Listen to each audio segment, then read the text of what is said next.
hope everybody's having a fantastic night tonight. I am here with Claire, and she is the Executive Director at Sacred Cycles.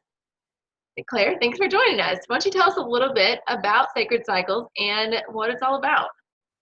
Hi. So Sacred Cycle is based out of Carbondale, Colorado, in the mountains, the Rockies of Colorado. We were founded in 2013, incorporated in 2016, and our programming began 3 years ago in 2017. So we are a nonprofit that empowers survivors of sexual assault and abuse through therapies of mountain biking. And these therapies create a sacred cycle of recovery, personal development, and community impact. That's awesome. I think it's very important. I think a lot of us, ladies especially, use mountain biking in our own lives for some of our mental health and mental therapy. It may not be exactly from being sexually assaulted, but I think we can all relate on how we use biking for that, for physical health and mental health, and why it's such a driving force. And also, as you said, some of that community. Mm-hmm. Now, I understand that you're more the business side of life of it, and that you're not a clinician, you're not a therapist. I'm just going to put that caveat out to everybody. But we are going to be talking out a little bit more about how Sacred Cycle uses mountain biking for the help and for mental grounding, I guess, a little bit. So if you want to talk to me a little bit about why mountain biking and why is the community part so important within Sacred Cycle? Sure. So to frame just the scenario before we even get on the bike, survivors of sexual assault typically disassociate with their body. And the reason they do that is they have been through an extreme trauma that in order to survive this horrific act, they check out. They emotionally, mentally check out because their body is they don't see a use for it. It's for someone else's pleasure. So in therapy, the goal is to bring them back into their body to be present so that they can actually process through these traumas.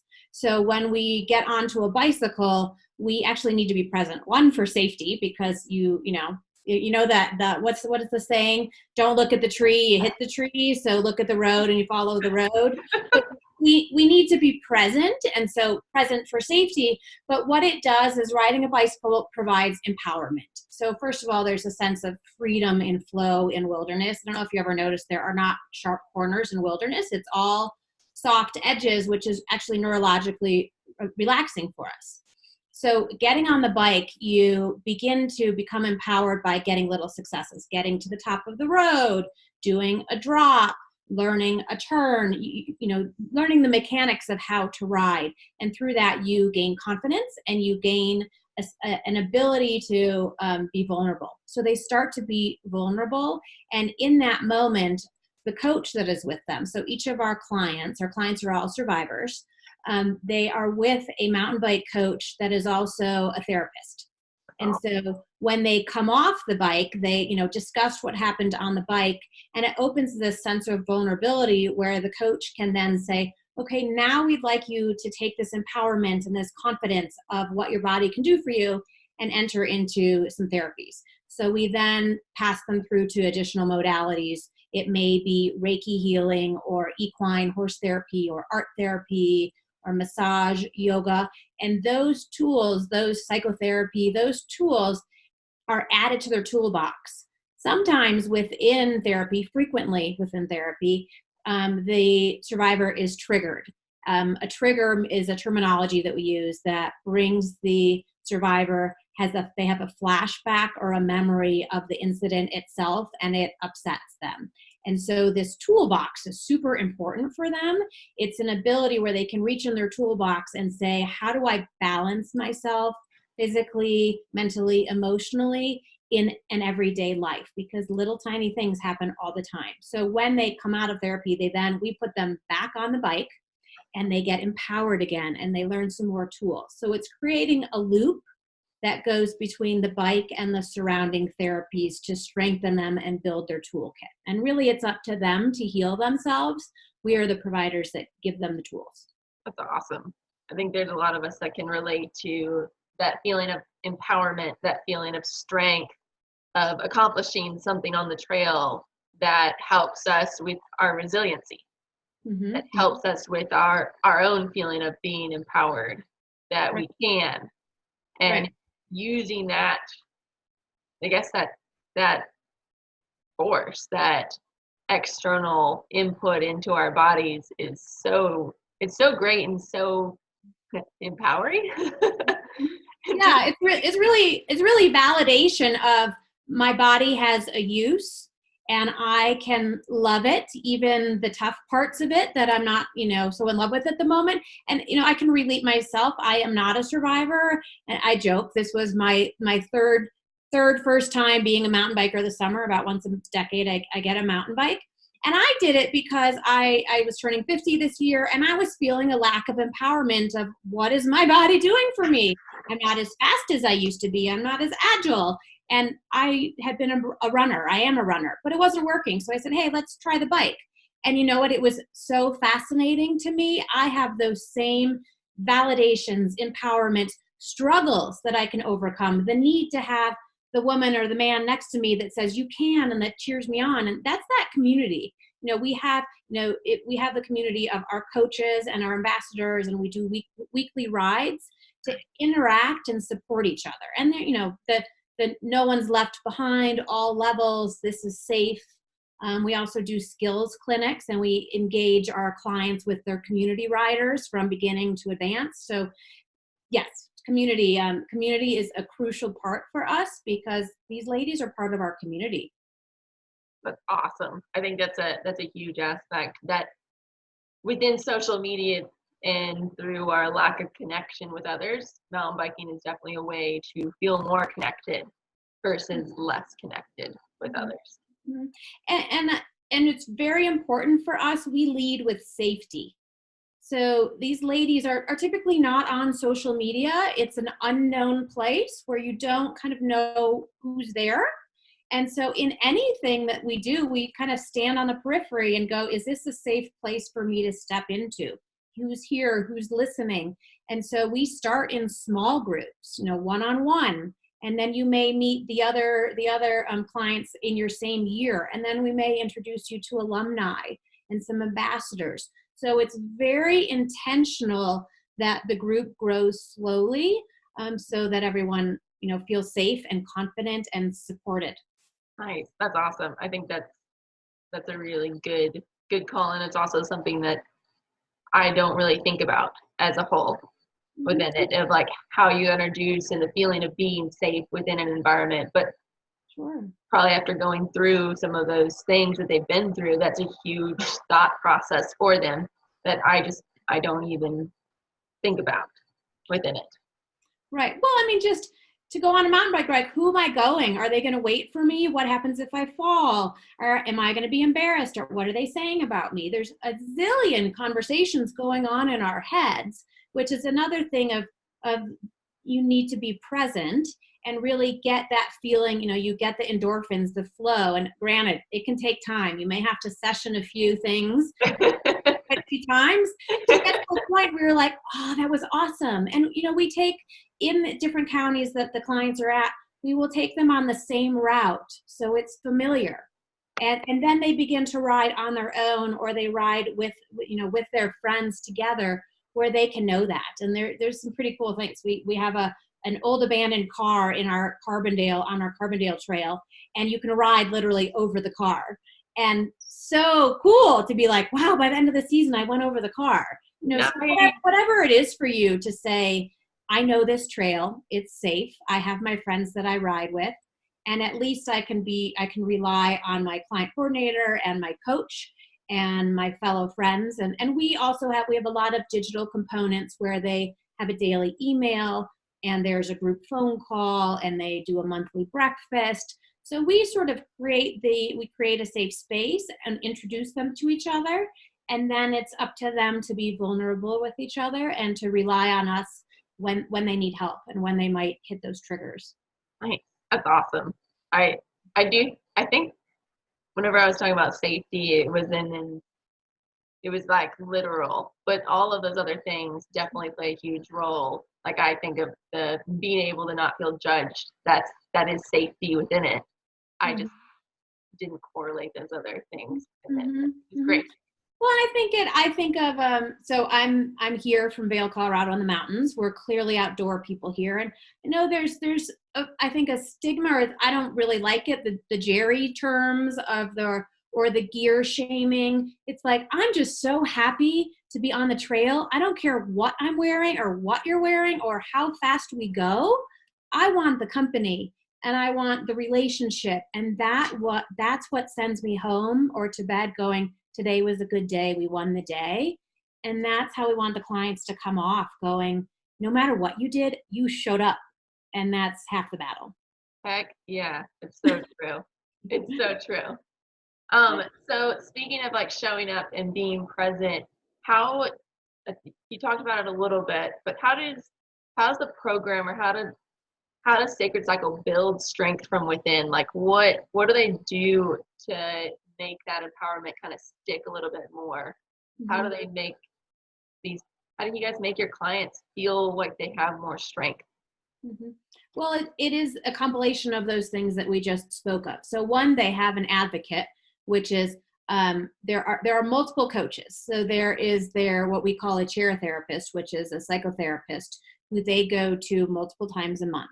We then provide them with a client coordinator, and the client coordinator is responsible for checking in with them on a regular basis to make sure that they've scheduled their appointments, from a mountain bike ride with their coach to their psychotherapist to their yoga or equine therapy, on a scheduling basis. They also make sure that they don't kind of disappear if they have a trigger in their life or life circumstances happen. We want to make sure you're okay and that you'll be coming back. So that's an advocate for them.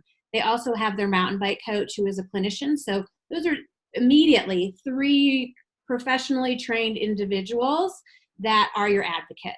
Then we layer it and introduce your same class. So it's based on seasons, and our program goes from May through October.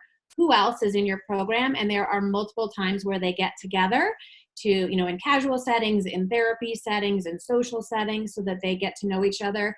And then it's that they don't necessarily even need to speak to know that they have this inner connection, having been through these traumas similarly, that they understand the challenges. So it truly is a lifetime of neurological problems, physical problems, gynecological problems, financial problems.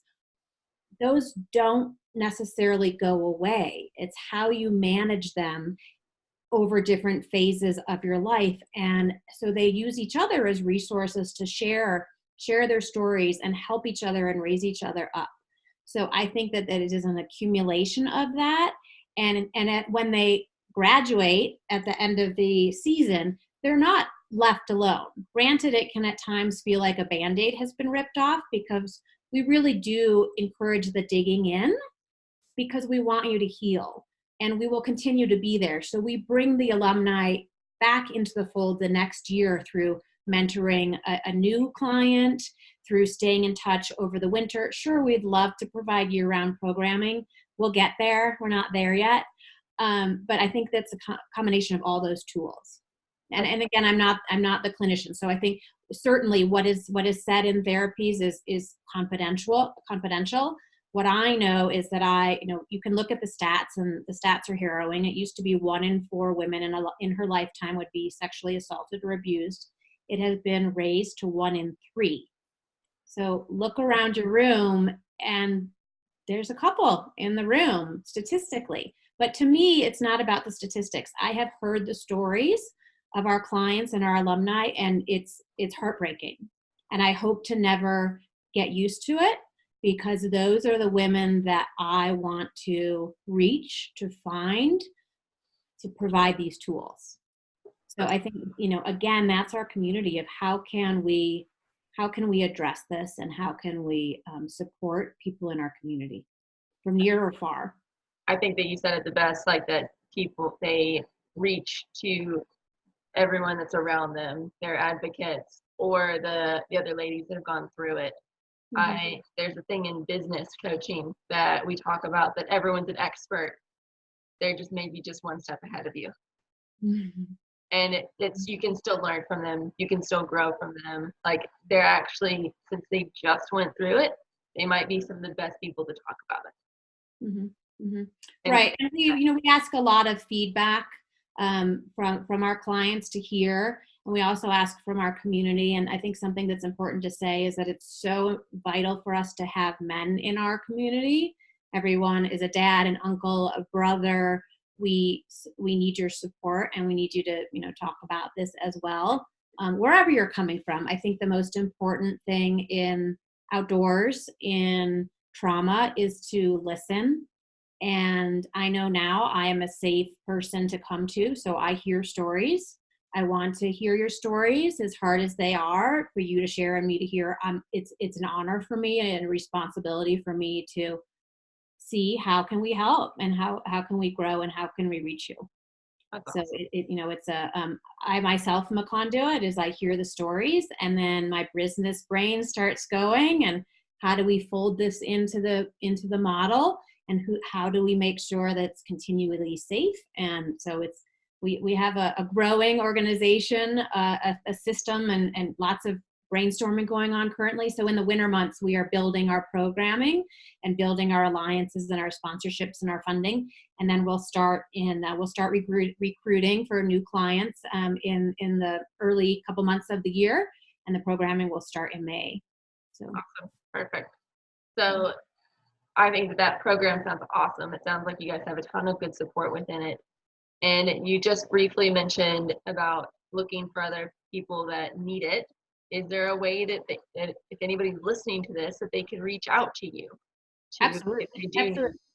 Sure. So of course we have a website, and it is thesacredcycle.org. So it's singular, no S on cycles, thesacredcycle.org. And there is a tab that says Get Involved. And there, if you would like to volunteer near or far, or if you are a service provider, do you offer some healing practices that we might utilize paying you? There's forms under that Get Involved tab. If you would like to inquire if you can be a potential client, there is an application on the website. And that, I'm going to just look at it's under programming on the main nav, and it's called a program application. That's open right now, so you're more than welcome to submit it. Perfect. So, and similarly, if you want to partner with the organization, we're a sponge right now, and we are busting at the seams, and we need lots of help and lots of partnership. So currently we're in Colorado, and we are launching 2 counties in the spring, with the goal of an additional counties to come in the year to follow. And all of this is based on reaching our fundraising goals. So getting after it right now. That's great. There's so much need for this. And I think that a lot of ladies that are listening can also relate a whole lot to the fact of how mountain biking and the mountain biking community within this model that you're using can play a huge role in their mental health, and so it can play a role in somebody who's had a much more traumatic event. Yeah, we really talk about the I don't like the term giving back. I think I'm giving. I have always felt that one of my values is to be involved in my community and to give, because it raises me up. The saying, we rise by lifting others. So as we give back, and we give our time, talent, or treasure, as they say in the fundraising world, it raises you up, and it makes you feel better, and it gives you a purpose to your day. And I think, to really, one of the reasons, so I'm now 2 months in as being executive director, and I began with the organization 18 months ago. And I happened to I saw a Facebook event that said something was happening, and kind of all my quote solid friends were going. I'm like, what is this event? And it was a Sacred Cycle Barn Buster event. And granted, I was looking for a new organization to be involved with, and I do have a history, a thread of youth empowerment, girl empowerment, and adult professional women. So I went and was like, oh, this is it. This is for me. And who knew 18 months later that this is what would transpire? I became I just raised my hand and said, I'd like to help. How can I help? And I became a volunteer and then a board member. So I think, it's really just I don't know where it's going to go, but raise your hand and get involved. And I find it so rewarding, as well as being drawn into, you know, for me, it's about, I feel pulled into the future. I wake up every day going, what am I going to accomplish today? And is it going to get me a step closer to helping and to providing more tools? And I don't know if you and your viewership are fans of Oprah. I'm a big fan of Oprah and holistic oriented. And if you're aware, so she loved children and she did not have any children of her own, similar to myself. And I believe she was 60 when she founded her school for girls in Africa. And she calls those her girls. And there are hundreds of them. And it's similar to how I feel. I feel drawn to help the girls and the women to heal themselves and to provide them. And so has nothing to do with me. I'm utilizing, you know, my skill set to help others. And through mountain biking, you know, add the mountain bike and add the outdoors. And it's like, wow, this is amazing. How did this happen? So we would love more help and love conversations. And we have a pretty awesome board of 6. We're all volunteers. So send questions our way and say hello. That's awesome. I love it. Well, thank you everybody for joining in and listening. I hope that you guys have a wonderful day and go get it and go seek it.